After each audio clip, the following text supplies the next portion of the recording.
told you how much I love the Challenge Ferrari, probably quite a few times. Guys, I've had this car now, it was the 10-year anniversary of me owning this car on the 27th, and as you can see, it still puts a smile on my face every time. There is nothing like this car. There is not many cars that can do that after 10 years. If you ever get the opportunity, drive a Ferrari and wring its neck at the same time. It loves it. Have a listen to this.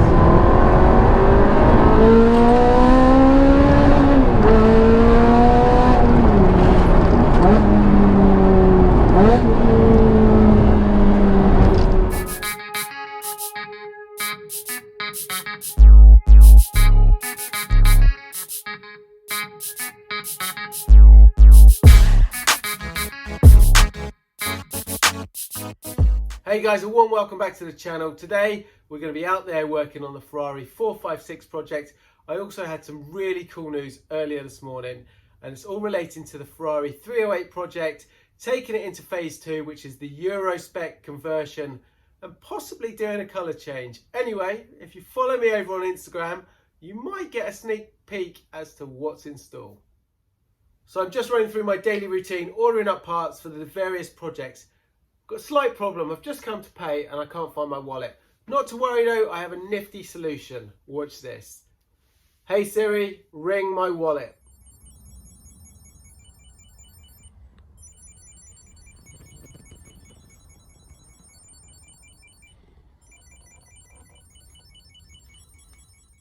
As you can probably tell from the channel guys, I enjoy the finer goods. Combining that with modern technology really appeals to me. And that's why I want to tell you about this cool company called Exter. Exter specialise in manufacturing luxury goods and combining that with modern technology. Check out this lovely wallet I've just got from them and this cool feature. So that pops up my cards. I can easily pick out the one I want. But not only that, I've got this tracking card. So the tracker card slips nicely into one of these side pockets. It's really slick. It's really slim, it looks cool, but the best feature of all is it combines this solar panel which allows it to charge itself and last up to 2 months. A couple of other cool features, as you saw, I could ring this and locate it using my phone via Siri. I could also use Google or Alexa, and I can also track it on a map, but it works vice versa as well. So if I've lost my phone and I have my wallet, I can double tap on that and it will locate my phone. How cool is that? Now the best feature of all from Exter, for such lovely luxury quality goods, I've matched this one up with the Ferrari 456 interior, is the price. They are really reasonably priced. Not only that, they've hooked me up with a discount code. So if you guys click on the link below, check out Exter and get yourself a really slick, cool, modern wallet. So a couple of videos ago, back on the Ferrari 456 series, I started to diagnose 2 problems showing up on the dash in the form of a check engine light and a slow down light. Something very common on these cars and on Ferraris of this era that all used a very similar technology, if not the same. Today we are going to deep dive a little bit further. If you remember in the previous video, I showed you a neat little trick using household goods and a 1.5 volt battery to fool the system and help diagnose which side of the car and which side of the bank it was shutting down, because if you remember there was only one light on my dashboard. So we worked that out using our battery. That was a temporary solution. Today we're going to deep dive and I'm going to show you how to narrow it down to the right component that is causing the problem. As you can see, here's the battery. This is my bypass. We've been running it for a couple of weeks. The car has been driving like a dream, as I said. So today we're going to look a little bit deeper and figure out whether we have a problem with the ECU, the thermocouple, or a genuine fault with the CAT system itself. So on the Ferrari 456, the thermocouples are located right down, kind of towards the front of the center of the car. You can just see them over here. So we're going to unscrew those. Now, the replacements I've been sent, the unfortunate thing with those is the cable for them is not very long, so we're gonna have to think of another solution. Probably gonna have to get a genuine one in this case until they remanufacture the other ones with a longer cable. But let's get that one out and test the system. Let's just squirt some of this on there to help loosen that up. So our thermocouple cable, which is the yellow one here, it runs down here, somewhere behind here, somewhere underneath there, and to the cat. So I'm going to take off this panel just to see if we can find out exactly where that runs.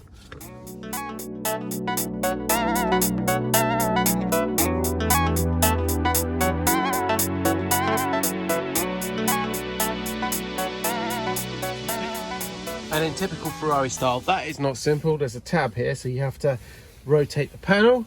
Okay, so we can see our cable is coming down here and along there. Right, so we're halfway there. I will get down into this area and see if we can trace it further. As I remove that panel, this fell out, and look, it's one of these things here. I've got all three on this side, but over here, for some reason, I've got one missing.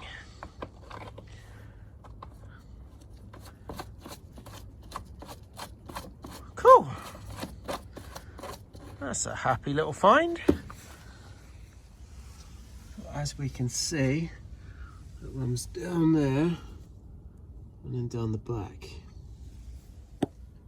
Okay, so it looks like it's running through this panel here, over and out up here. So this panel is gonna have to be removed, and that looks like it goes all the way to the back of the car. However, I think if you just remove some of these bolts, I might be able to just pull this front bit down, which is all I need, which is the part where the cable routes through along here. So we'll just take out a few of those 10mm bolts and see if we can do that.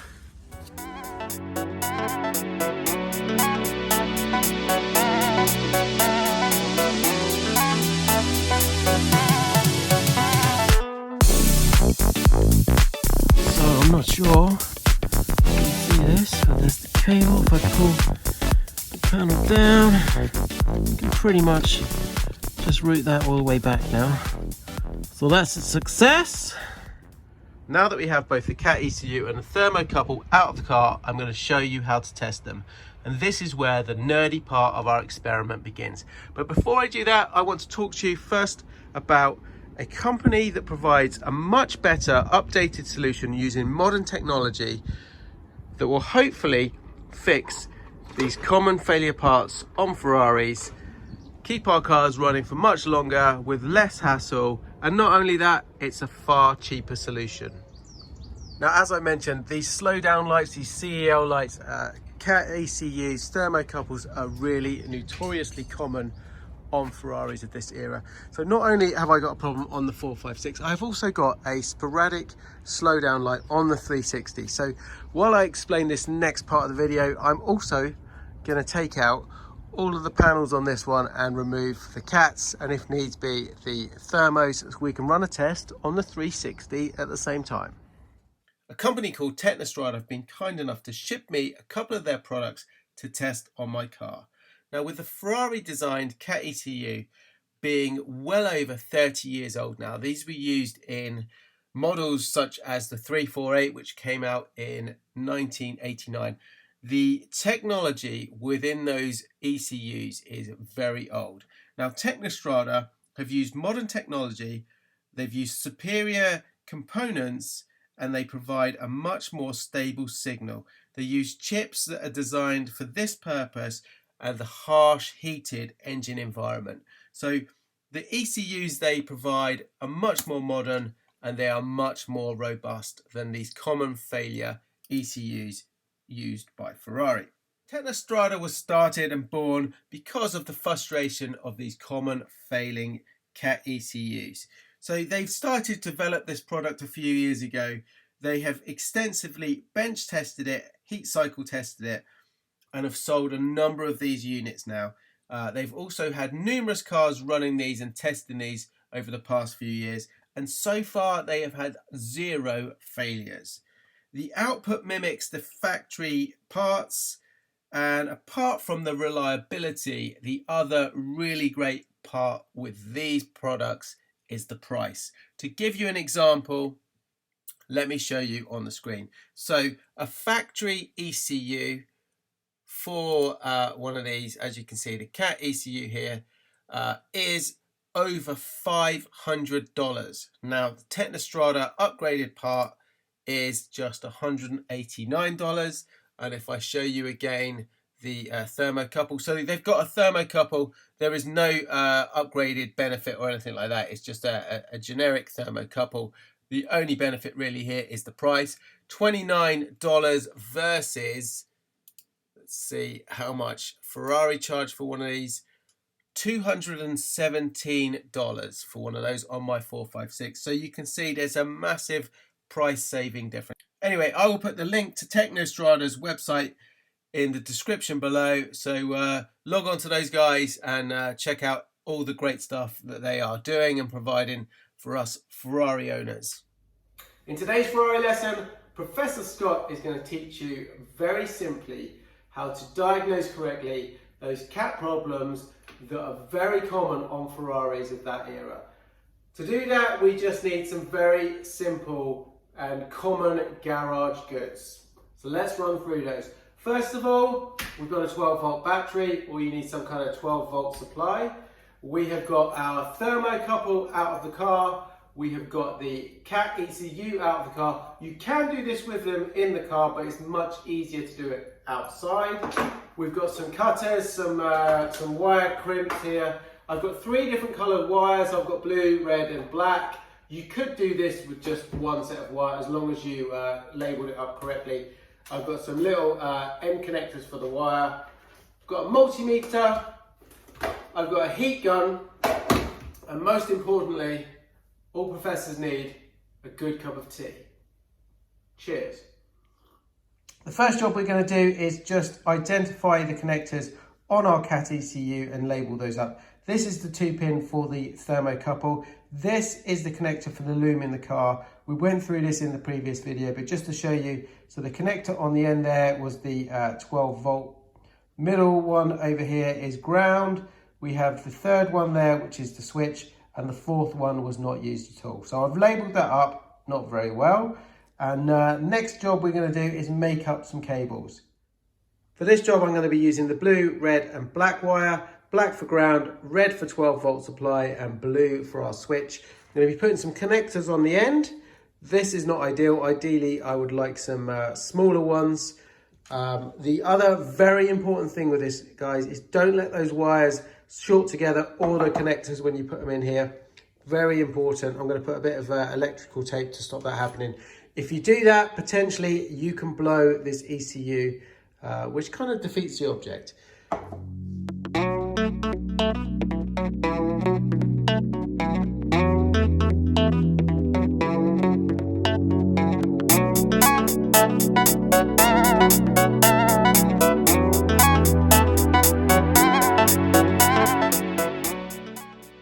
That's all done. Let me just explain quickly what we've done here. So red wire, I've just crimped the connector on the end. Like I say, it's not the perfect connector for this job, but I've also put a bit of electrical tape around the end of all of those that are going to hook into the ECU, just so we don't blow it.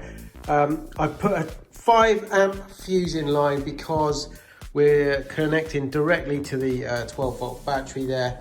I just don't want to risk blowing that ECU again. So we've got the red wire.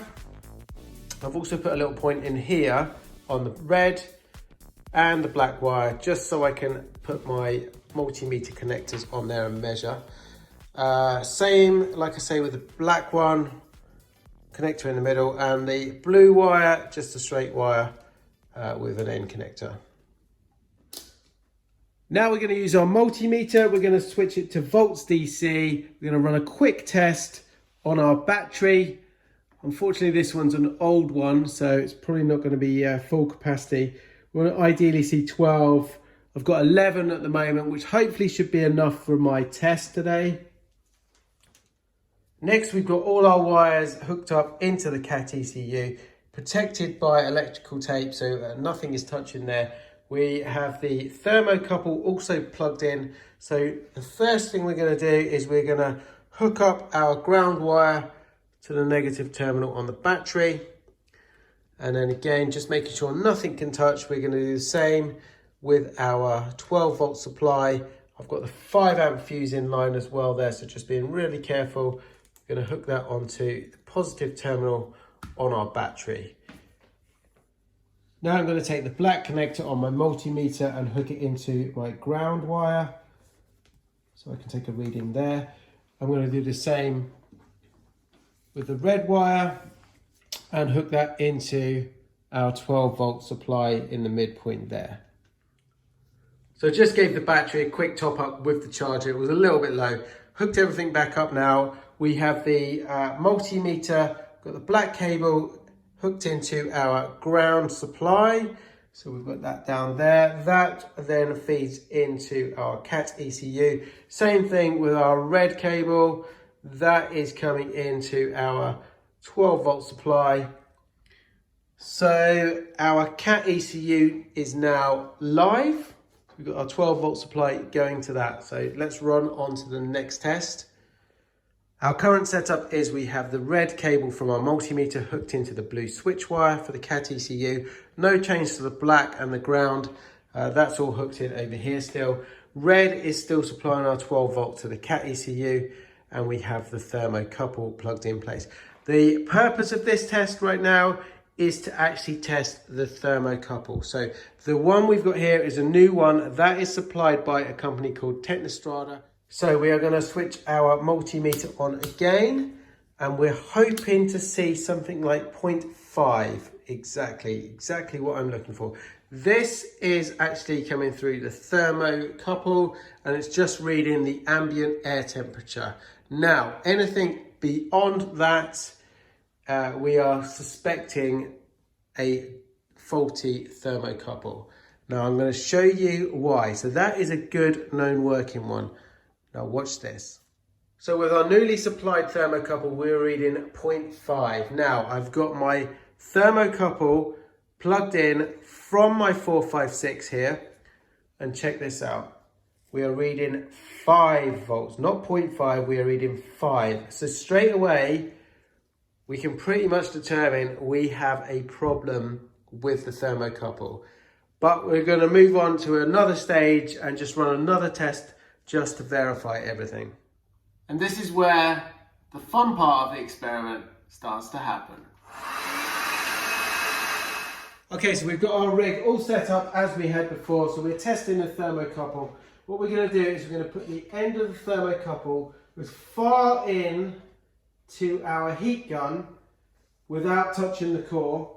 I'm going to then switch that to full blast, full capacity, and power it on, and then we're going to watch the multimeter. You should see the value rise as the thermocouple starts to heat up. Now we're not going to get anywhere near the heat capacity of the actual CAT on the car, but you should get an indication of how the system works. So we'll watch this voltage rise.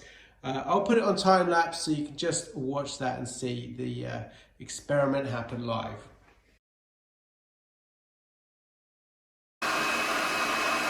So you can see the multimeter starting to rise now. I've got a little heat probe gun here. Let's see if you can, if I can get it in there. There we go. There we go. You can read the temperature on the screen.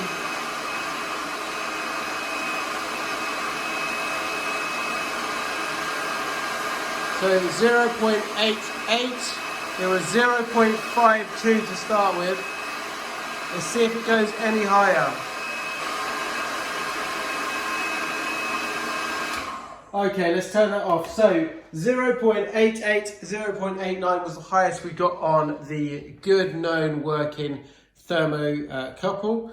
So I'm going to try the same experiment again. I'm going to hook back up my thermocouple from the 456, and we'll just see if we can get any difference in a reading there. So you can just see that's cooling down now. Okay, so we've got the 456 thermocouple hooked up to the system now. As you can see straight away, 5.13, so it pretty much indicates we've got a problem. But let's fire up the system, I'll put it on time lapse and just see if that value changes at all.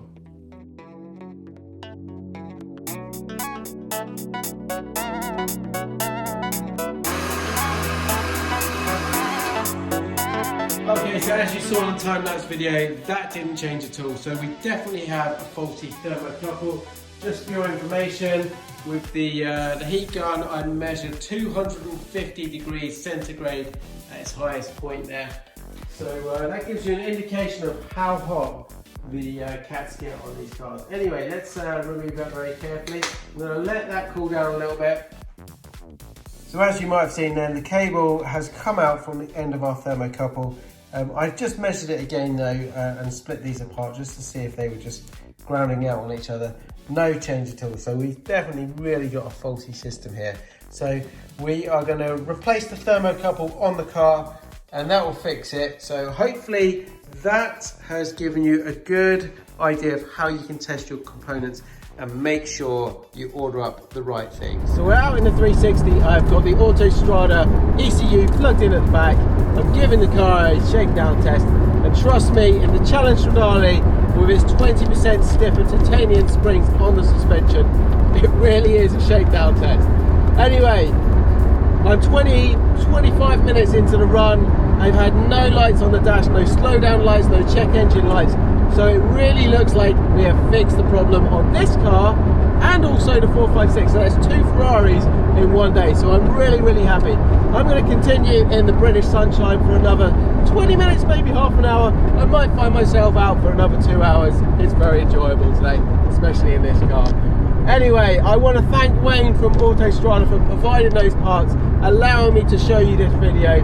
Hopefully guys, it didn't go too in depth. I know I showed you quite a lot in there, but believe me, it will really help out a lot of people who have a very similar problem, a common problem on many, many Ferraris of that era. Like I say, that ECU was used for over 30 years in these. It's still being sold by Ferrari. So, thank you guys for watching. Please like, share and subscribe. It really, really helps my channel out. And don't forget you can follow me over on Instagram, where I give you some sneak peeks, as I've done on the freeway, of what is to come. And thank you guys for watching. I'm going to continue enjoying the 360, and I'll see you very soon on the channel. Ciao for now.